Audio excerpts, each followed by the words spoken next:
உலகத் தமிழர்களுக்கு எனது அன்பான வணக்கம். எல்லாரும் சூப்பர் ஹாப்பியாக நலமாக இருக்கீங்கன்னு நினைக்கிறேன். தக்காளி செடியை வளர்க்கும் போது என்னதான் இந்த உரம் அந்த உரம்னு எவ்வளோ உரம் கொடுத்தாலும் கொஞ்சம் அசால்ட்டா இந்த ஒரு தவறு செஞ்சோம் அப்படின்னா அதற்கான விளைவை நம்ம அறுவடையில தான் பார்க்க முடியும். கடைசியா அறுவடையில பார்த்து ஏமாற்றம் அடைகிறத விட இப்பவே சரி பார்த்து கொள்ளலாமே அப்படின்றதுக்காக தான் இந்த வீடியோ. நம்ம சேனல் வியூவர்ஸ் நிறைய பேர் தக்காளி செடி வளர்த்துட்டு இருக்கேன்னு சொன்னதுனால தக்காளி வளர்ப்புல இந்த டிப்ஸ் ரொம்ப முக்கியம். வாங்க அது என்னன்னு பார்த்துடலாம்.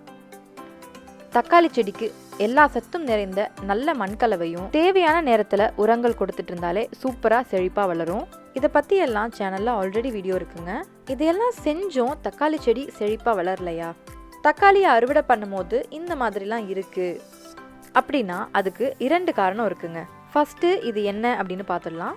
இது தக்காளியில வர பிளாசம் எண்ட் ராட் அப்படின்ற ஒரு கண்டிஷன். இப்படி இருக்கிறத பார்த்துட்டு இது நோய் தாக்குதல் அப்படின்னு நினைக்க வேண்டாம். இது நோய் தாக்குதலும் கிடையாது, பூச்சி தாக்குதல்னாலையும் வர்றது கிடையாது. இந்த பிரச்சனை செடியில இருக்கு அப்படின்றது தக்காளி பெருசாக தான் தெரியும்.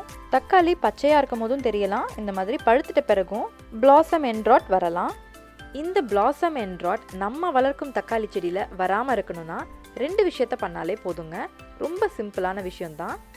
தக்காளி செடிக்கு தேவையான கால்சியம் சத்து இருந்ததுன்னா இந்த ப்ராப்ளம் வராது. இந்த கால்சியம் சத்து கார்டன் லைம்ல நிறைய இருக்கு. கார்டன் லைம் கொடுக்கறதுக்கு முன்னாடி செடி எப்படி இருந்தது, கொடுத்ததுக்கு அப்புறம் எவ்வளவு சூப்பரா வளர்ந்தது அப்படின்றத நம்ம முன்னாடியே போட்ட வீடியோல பார்த்திருப்பீங்க. தக்காளி செடிக்கு தேவையான கால்சியம் சத்து இந்த கார்டன் லைம் கொடுக்கும் போது கிடைச்சிடும். இது கூடவே பொடிச்ச முட்டை ஓடுகளும் சேர்த்துக்கலாம்.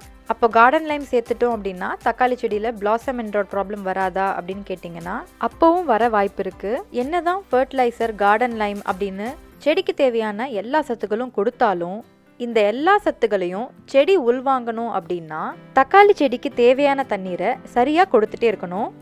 ஒரு சில நேரம் ஏதாவது வேலை பிஸினால செடிக்கு தேவையான தண்ணீரை கொடுக்காம ரொம்ப காய விட்டுட்டு கொடுத்தோம் அப்படின்னா பிளாசம் எண்ட் ராட் வரதுக்கான வாய்ப்பு கொஞ்சம் அதிகமாகவே இருக்குங்க.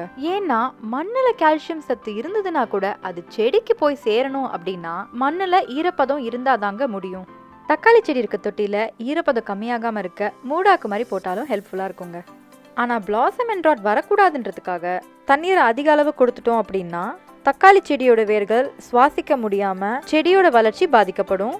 செடிக்கு உரங்கள் எவ்வளோ முக்கியமோ அதே மாதிரி தான் தண்ணீரும். நம்மளோட செடிக்கு எவ்வளோ தண்ணீர் தேவை இருக்கு அப்படின்றத கணிச்சு வச்சுக்கிட்டாலே ஈஸியா பிளாசம் எண்ட் ராட் அப்படின்ற கண்டிஷனை தவிர்த்துடலாம்.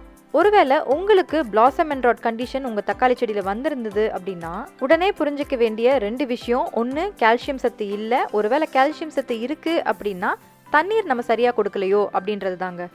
ஒருவேளை இந்த ப்ராப்ளம் தக்காளியில வந்துருச்சு அப்படின்னா என்ன செய்யணும்? முன்னாடியே சொன்னது போல இது ஒரு கண்டிஷன் தான், டிசீஸ் கிடையாது. அதனால எல்லா தக்காளிக்கும் இது பரவக்கூடியது கிடையாது. இருந்தாலும் பிளாசம் எண்ட் ராட் வந்த தக்காளியை சரி செய்ய முடியாது. ஆனால் அதுக்கப்புறம் வர தக்காளிகளை நம்ம காப்பாற்ற முடியும். தக்காளி செடிக்கு வாடி போய் காஞ்சி போகும் அளவுக்கு விடாமல் தண்ணீர் தேவையை சரியாக கணிச்சு கொடுத்து கால்சியம் சத்து தேவை அப்படின்னா அதையும் கொடுத்தா தக்காளி செடியில் பிளாசம் எண்ட் ராட் ப்ராப்ளம் வராமல் மனநிறைவாக அறுவடைகளை அள்ளலாம். இந்த 2021 என்னோட தோட்டத்தை எப்படி அமைக்க போகிறேன், எந்தெந்த செடிகள்லாம் வளர்க்க போகிறேன், என்னென்ன சீட்ஸ்லாம் ஸ்டார்ட் பண்ணியிருக்கேன் அப்படின்னு வீடியோஸ் போடலான்னு இருக்கேன். நீங்களும் எந்தெந்த செடி வளர்க்க ஆசைப்படுறீங்க அப்படின்றதையும் கமெண்ட்ஸில் சொல்லுங்கள். உங்கள் எல்லாருடைய சப்போர்ட்டுக்கும் மிக்க நன்றி.